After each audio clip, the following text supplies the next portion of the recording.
So continuing into chapter 4, now lesson 3. A quick review. We went through chapter 4, lesson 1 around page 139, and we talked about how we know something is an animal. Well, we just got finished with chapter 3, and that's how we know things are plants, and those are autotrophs. So one of the things we look at for it to be an animal is it's a heterotroph. It cannot make its own food. The other thing we look at is that it's eukaryotic. It has a nucleus, and inside that nucleus is a DNA. Animals have adaptations, and they have different functions in which they're going to perform. And then when we look at animals, we put them into one of two categories. The main two categories are invertebrates versus vertebrates. Invertebrates, do they not have a backbone, or are they a vertebrate like you and I? Do they have a backbone? Then we got into lesson 2, which was around page 143, 144, and we looked at the basic structure of animals from how we all start with a cell, an animal cell. That's our very basic structure, and cells come together to create tissue, and then tissue creates an organ. And some animals stop there. They don't have anything beyond just organs. But we do have the advanced organisms like you and I, where organs come together to make organ systems, and organ systems all work together to make the organism. But as we look at those structures and being able to identify, we also looked at how when we look at animals, we're looking for some symmetry. Are they going to not have any symmetry at all, where they're asymmetrical and they're very lower life forms of animals? Do they have radial symmetry, where there's so many lines of symmetry, and therefore we have some nice organized organs, but yet they're not as complicated and as advanced as the bilateral. You and I are bilateral. So we talked about like the butterfly, and we cut it in half. We have two sides that are equal. The two sides are by themselves. So when we have a bilateral organism, then we talked about how we have a more advanced organism, and generally there's going to be a head with some sensory organs like eyes and a nose and ears and a mouth. Now we're going to go and take a step further into chapter 4, lesson 3, where we're going to focus specifically on invertebrates. So when we look at invertebrates, then once again, we're talking about animals without a backbone. 96% of all known animals in our world are invertebrates. So if you think about animals, often we think about vertebrates, ironically, because those are usually the larger ones and things that we come into contact with on a regular basis, our cows and our chickens and our fellow humans, right? But we're in a very small minority here because we are part of the 4% as a vertebrate. The majority of animals on our planet, 96%, do not have a backbone. And we put them into specific categories. So some of these are examples of what would be going into these different categories. But we have different types of things like sponges, which we have in our classroom in the back of the room, and cnidarians, and we have 3 different types of worms that we look at, and different types of mollusks and arthropods and echinoderms. They're all going to be looked at as the invertebrates because they don't have a backbone. Some are soft and some do have a rigid outside exoskeleton. But let's start with the idea of sponges. Sponges are one of the most basic living animals on our planet, right? So they have a couple of small types of organs where they're going to filter food in to their bodies. They're asymmetrical, right? Which means there isn't any lines of symmetry at all. And if we have an asymmetrical animal, then they're not very high functioning. They don't have a way to move around. So kind of like the way that fungi spew spores out into the air, and wherever they land, they begin to grow. So that's kind of how sponges reproduce. They're going to spew their spores in the water, and where the spores land on different types of rock and coral, then they begin to hatch and grow. But they don't move. They don't have a way to move around, right? When it comes to eating, they don't have a mouth. They have this filtering process where they take water in through their body in these large cavities, and they filter out the small particles of food that are floating around inside of their bodies. In my classroom, I do have 2 examples of different types of sponges. Yes, they were living things, but no, I did not kill them. I found them washed up on the shorelines when we've been on vacation, and so I've cleaned them and collected them for my classroom. But we have several different types of sponges, and different types of sponges also have different types of colors. This was the original way that people washed their bodies as well as their uh, dishes with these natural sponges. And then man started creating artificial sponges. The problem during the time when these natural sponges were being harvested for constant use, they were becoming endangered. And so now they've been able to replenish themselves in our coral reefs. But they are an animal. They're just a very basic animal. There isn't a mouth, right? There isn't a way for it to move. There aren't any eyes and sensory things. They're just constantly filtering in and consuming. They are a heterotroph. They're consuming from the particles that are floating around in the water. Our next step up then is a group calld cnidarians. The C is silent. So cnidarians are individuals that have kind of like this jelly type body, right? There's no formal substance to their body. They don't have an exoskeleton. Jellyfish and sea anemones. Some sea anemones actually swim in the water using their tentacles. Jellyfish are found everywhere, and some are very dangerous, and some won't hurt you at all, where the average jellyfish is going to sting and it's not going to feel very good. When we look at the cnidarians, then we have radial symmetry. We can divide it in multiple different ways. And because of that, then we have some higher advanced organs, but not a lot of organ systems. So when we look at the cnidarians, the different types of jellyfish and sea anemones, they take in food inside of their central cavity and begin to digest it. Sometimes it's just particles, once again, just like the sponges floating around in the water, and other times they'll capture another organism and begin to consume it. So this is a picture of a jellyfish that has taken a fish, and you can see how it's already digested the outside layer where the scales and things are, and it's getting through to the skin and the inner parts of the fish. When I look at the jellyfish, then some of them become quite terrifying, right? So the Nemura is one of the largest jellyfish in the entire world, and something that would quite terrify me if I was scuba diving and came up upon one. But they all have that central body part where they're going to take in food and digest it with some very basic organs. Those basic organs, they all have stinging portions to them that they are able. When we get into our next category, I believe that's around page 150, you'll see that we have 3 different types of worms that worms will fit into. Now, interesting enough, when it comes to worms, we actually have the organism that has the smallest known brain of all animals in the animal kingdom. So when I started looking at segmented worms, which is what you and I usually think about when it comes to worms, right? We have night crawlers and Tennessee red nose worms that we go fishing with. But there are 3 specific categories. There is the roundworm that is the lowest level of worm that we know of. It doesn't have much other than a mouth to digest. And these things are parasites. These are the things that you'll find in your blood system of animals. You'll find in your heart. They will attach themselves to a food source, and they will cause all sorts of problems, including the idea that they could kill the organism that they're in. The second one is the flatworm, which we have talked about before. The ones that are brown and dark colored, those are the ones that we find in the soil and on leaves, where we have the bright colored ones that are also found in the ocean. These are the organisms that they do have 2 eye type organisms that detect light and darkness. They're the ones that if I cut them in half, they can duplicate and they clone themselves. When we get into the type worms we fish in with, then we have more advanced organ pieces. We have bilateral symmetry when they are divided, and we have the smallest no brain in our animal kingdom.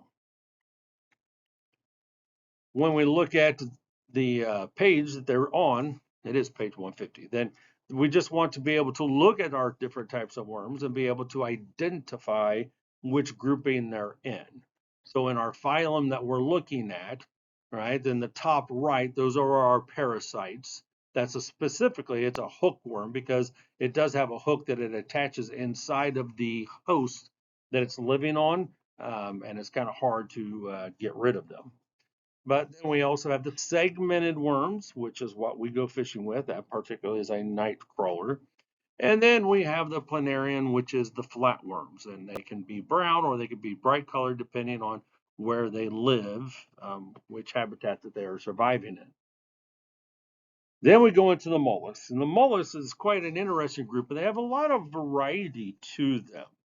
So when we look at mollusks, we can see that most of them have a shell, but not all of them have a shell, right? So the idea of the phylum Mollusca, right, which is where we get the term mollusk, these all have bilateral symmetry. Now, it could be horizontal or it could be vertical.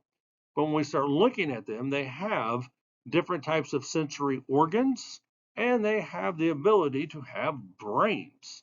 When I look at a squid and an octopus, right, then they have a very highly developed brain. In the top center, then that's a cuttlefish. That is also a mollusk. Some will have shells, like the snails and the clams, but not all of them will have a shell, like the octopus and the squids. So when I look at mollusks, then I'm looking at higher level organisms, and we're getting into those bilateral where we have other sensory organ systems in them. Some organs, such as the clam, we don't think, well, it really doesn't have any higher level organs, but these mussels, they actually have what is called a foot. It looks more like a tongue, but it will stick it out of its shell and begin to dig and pull its entire shell and body down into the sand when it's exposed during the low tide portion of the tidal wave. So they will dig and they have a way to protect themselves, and they seal up and they're hiding underneath the sand to stay moist. When I look at that foot then, and it's used for digging, then that goes along with the idea that we have higher functioning organs. It can sense when it's out of the water, it can sense when it's going to dry out, and it can sense the difference between gravitational pull and go deeper underneath the sand. Then we get into arthropods. And arthropods is a category that we often just call bugs, but they're not all just bugs. So arthropods are going to have three specific body portions. Now this image is showing you that there are three different colors. There's that teal blue down at the tail part or the abdomen of the arthropods. In the center, that's its thorax, and that's usually where some of the legs are going to be attached to the organism. And then they all have that orange peach colored head, which some have more advanced heads than others. Some have multi-scaled eyes to be able to see in many different directions. But these are, once again, a bilateral symmetry. All of them have an exoskeleton, which means they have a harder outside that protects the soft, gooey stuff on the inside. They all are segmented. They have those three different portions between the head, then the abdomen, and the thorax. We have segmented bodies where they have multi-segmented legs, and their legs can bend in multiple different ways. When I look at different organisms, we often think of bugs, and we think of many of these, but maybe not all of them, because a crab is indeed an arthropod. Right?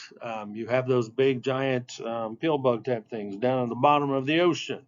Those are arthropods as well. Some are minuscule, like in the bottom right. That's a dust mite on our skin. That also is an arthropod. So they fit into the same category where they are bilateral symmetry. They have an exoskeleton. They have arms and legs that are segmented, which means that they're jointed and they can move in different directions, and their bodies are segmented into three different portions. When we think of other appendages, then, there are some arthropods that have a bonus set of appendages, and that would be its wings. There's many different insects, such as the moths and the butterflies, but we also have the praying mantis that can fly, and other type of insects like June bugs and bees. They have extra wings. They have extra appendages that allow them to fly. But they all fit into the category of an arthropod. Then we get into the echinoderms, and often students want to call it echinoderms, but it's echinoderms. And the echinoderms are a different type of group. We're going to find echinoderms in the oceans and in the water. Most of the time, they're going to be in the intertidal zone or the neritic zone. Echinoderms have an inside structure, skeleton type system, but they don't have a backbone. They're still invertebrates, right? So we have different types of starfish. Sea urchin, you have the spiky sea urchin and the rounded sea urchin. Sand dollars. Now, sand dollars are in multiple different colors, but please keep in mind that if it's not an off-white color, then it's still alive. So don't take the sand dollars out of the ocean when they're still alive, because they're a living creature. Sea cucumbers, there's many different types of sea cucumbers in different colors. And we have sea lilies, also an animal. Sounds like it's going to be a plant because it's a lily, but it's not. So echinoderm comes from the original translation of a hedgehog skin. It's because most of them have this prickly, kind of bumpy exterior outside skin covering for them. Most of these are going to be radial symmetry. So that means that they do have some higher level organs, but they're not as sophisticated as the bilateral organisms. So with the radial symmetry, or some of them like the sea lily, are going to be asymmetrical. And asymmetrical means they are a very basic life form. So they don't have any major advanced organs or organ systems working together. But something that an echinoderm does have included with all of them is that they have this fluid-filled tube that gives them their structure. When they dry out, they begin to shrink and change their shape some. But as long as they're able to stay moist in the water and filled up, then they're able to move around and they're able to hunt for food and be able to reproduce. So when I start looking at these fluid tubes, that's how they're going to be able to get around and move and be able to crawl throughout the intertidal zone and the neritic zone. When I look at the idea of these different organisms, then I have this chart that we can fill in inside of our book. Now, notice in the bottom right-hand side, that kind of looks like a sea star, but that's a cousin to the sea star. That's known as a brittle star.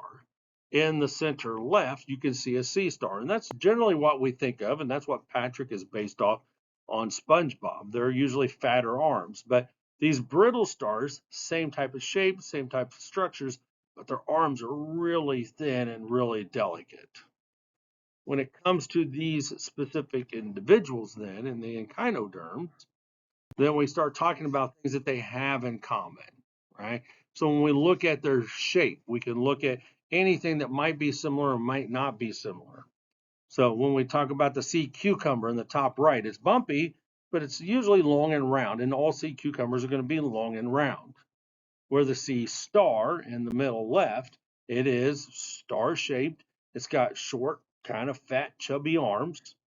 And the sea urchin is going to be roundish, right? It's more of a semi-spherical shape, and it's spiky. It's got some sharp spikes, or it could be a rounded sea urchin, which isn't poisonous. But the spiky ones, those are kind of dangerous. When I look at the brittle star, then it is still going to be a star shape, but instead of the short round arms, then they have the long, skinny, fragile arms.